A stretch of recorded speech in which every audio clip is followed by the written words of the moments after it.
बहुत समय पहले की बात है। एक गांव में एक किसान रहता था जिसका नाम रवि था।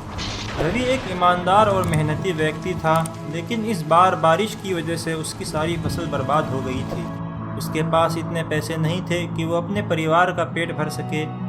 गरीबी इतनी थी कि कभी कभी काम न मिलने पर उसको खाली पेट ही सोना पड़ता था। ए जी, काम पर क्यों नहीं गए? आज हम क्या खाएंगे? हमें आज भी भूखा ही रहना पड़ेगा क्या? अरे मीरा, किसी ने मुझे काम के लिए कहा ही नहीं, तो मैं भला क्या करूं? फिर भी चलो, मैं पास के गांव में जाकर देखता हूं, शायद कोई काम मिल जाए। रवि काम की तलाश में पास के गांव जाता है, लेकिन उसे किसी भी गांव में काम नहीं मिलता। वो थक हार कर घर लौट आता है।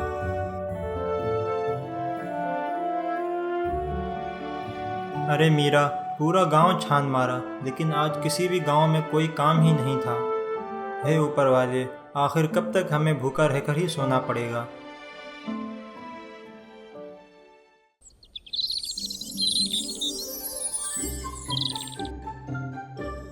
दूसरे दिन रवि को एक सेठ काम के लिए बुलाता है। रवि जल्दी से तैयार होकर सेठ के पास जाता है। अरे रवि, क्या तुम मेरा काम करोगे? हाँ सेठ जी, ज़रूर करूँगा। आप काम तो बताइए, क्या करना है? अच्छा ठीक है, ध्यान से सुनो मेरी बात। ये पोटली पास के गांव में सेठ धनीराज के पास पहुंचाना है। इसमें बहुत कीमती सामान है, इसे ध्यान से ले जाना। इस पर चोरों की नज़र नहीं पड़नी चाहिए। ठीक है सेठ जी, आप बिल्कुल भी चिंता मत कीजिए, मैं इसे सुरक्षित स्थान पर पहुंचा दूंगा। पोटली में 2000 सोने के सिक्के थे, लेकिन ये बात रवि को सेठ ने नहीं बताई थी। रवि बेफिक्र होकर पोटली लेकर चल पड़ता है। कड़क धूप के कारण रवि चलते चलते थक जाता है। मैं बहुत थक गया हूँ, अब और नहीं चला जाता। ऐसा करता हूँ, थोड़ी देर इस पेड़ के नीचे आराम कर लेता हूँ, फिर चला जाऊँगा।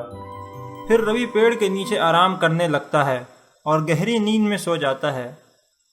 तभी वहाँ एक चोर आकर उसकी पोटली चुरा लेता है। कुछ देर बाद रवि की आंखें खुलती हैं। वाह, बहुत अच्छी नींद आई। चलो पोटली लेकर चलता हूँ। अरे, मेरी पोटली कहाँ गई? हे ऊपर वाले, मेरी पोटली कहाँ गई? अब मैं क्या करूँ? अब मैं सेठ को क्या मुंह दिखाऊंगा? सेठ मुझे अब छोड़ेगा नहीं, मुझे जान से मार डालेगा। हे ऊपर वाले, अब मैं क्या करूँ? रवि सेठ के पास जाकर सारी बात बताता है। सेठ जी, मुझ पर दया कीजिए। सेठ जी, इतने सारे सिक्के कहाँ से लाऊंगा मैं? मुझे माफ़ कर दीजिए सेठ जी, मुझसे गलती हो गई। माफ़ कर दूं? वो भी तुझे, जिसने इतना बड़ा नुकसान करवा दिया मेरा। चल जाकर काम पर लग जा। रवि सारा दिन काम करता है, लेकिन सेठ उसे एक पैसे भी नहीं देता। हे ऊपर वाले, क्या सारी दुनिया का दुख हमारी ही किस्मत में लिखा है? दूसरे दिन रवि सेठ के यहाँ काम करने जाता है।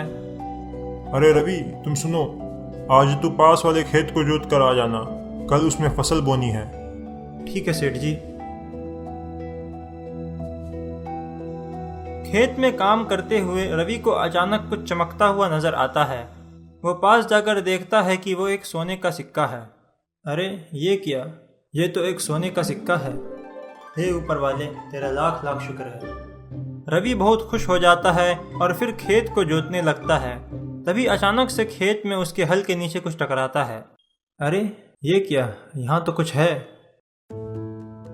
ये तो एक घड़ा है, लेकिन ये तो बिल्कुल खाली है। चलो कोई बात नहीं, कम से कम ठंडा पानी पीने के काम तो आएगा। रवि घड़ा लेकर अपने घर आ जाता है।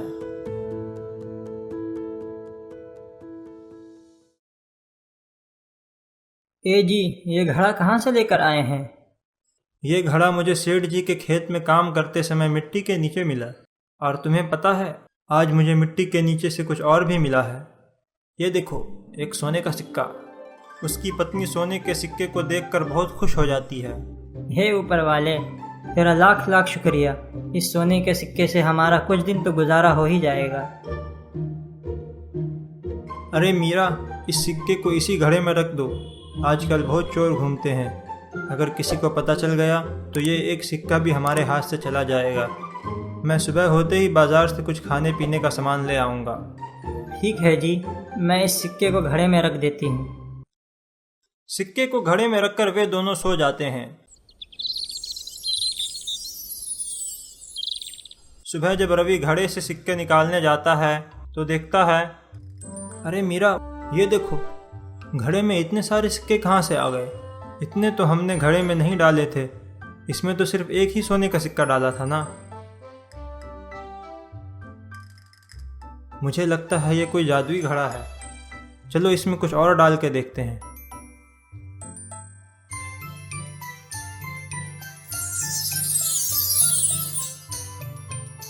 अरे ये तो सच में एक जादू का घड़ा है। फिर रवि और मीरा बार बार सिक्के डालकर 2000 सिक्के जमा कर लेते हैं और रवि 2000 सोने के सिक्के लेकर सेठ के पास जाता है।